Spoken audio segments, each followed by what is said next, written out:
it seems that the only country in the Europe that is willing to war with Russia is Poland.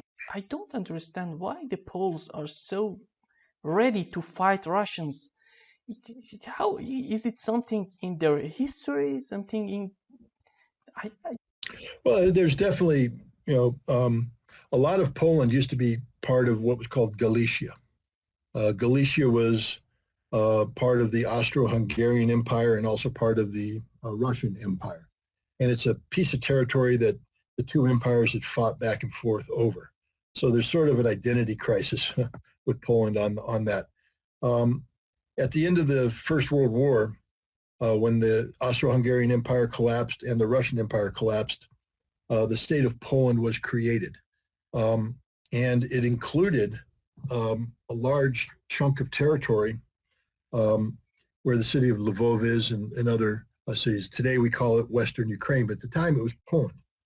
Um, there was a lot of people don't realize that 1920, 1921, the Poles fought a war with the Soviet Union, that the Soviet Union sent the famous First Cavalry Army commanded by Budini to rush the Polish capital of Warsaw. Then there was the miracle on the Vistula where the Polish army stood, fought, and then ultimately pushed the Soviets back.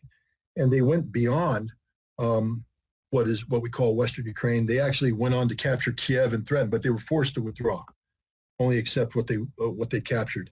So that border stayed until 1939 when the Russians, because we talk about history. There had been a peace agreement that had been negotiated at the end of the First World War that set the borders of Poland. And the Russians or the Soviets viewed the territory that Poland took in 1921 as being illegitimate.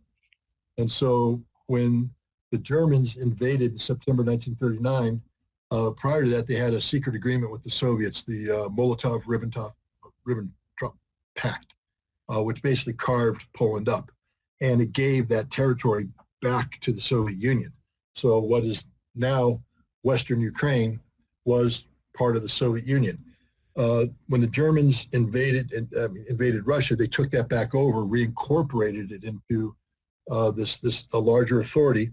But at the end of the Second World War, Stalin once again stripped it away. So the people who live in that part, Western Ukraine today, they don't have much love for Russians, for Soviets, etc. They also don't have much love for the Poles. What they do have love for is the notion of an independent Ukraine. But not a Ukraine that includes Eastern Ukraine with the Russians. They view the Russians as bad people. They don't want to deal with them.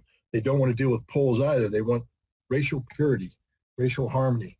And this is where most of the angst and anger comes from about Russia and the Poles, about Western Ukraine. The Poles believe today that if Russia is carving up, the Russian-speaking portions, that the Poles will have a right to go in and claim Western Ukraine. There's a real potential that could happen.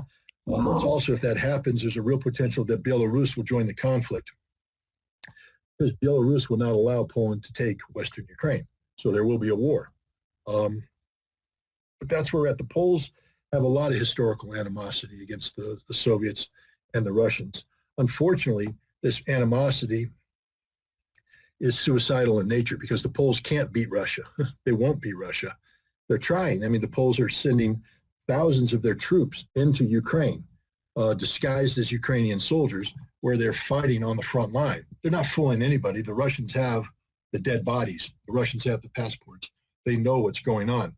The danger here is that Poland, by putting so many Polish troops disguised as Ukrainian troops into Ukraine, at some point in time, Poland could declare them to be Polish troops, and now they're occupying Ukraine. And they'll claim it that this is ours, and now NATO protects them and all this. Very dangerous situation. The Poles are irrational when it comes to Russia and are prone to make decisions that reflect this lack of rational thought.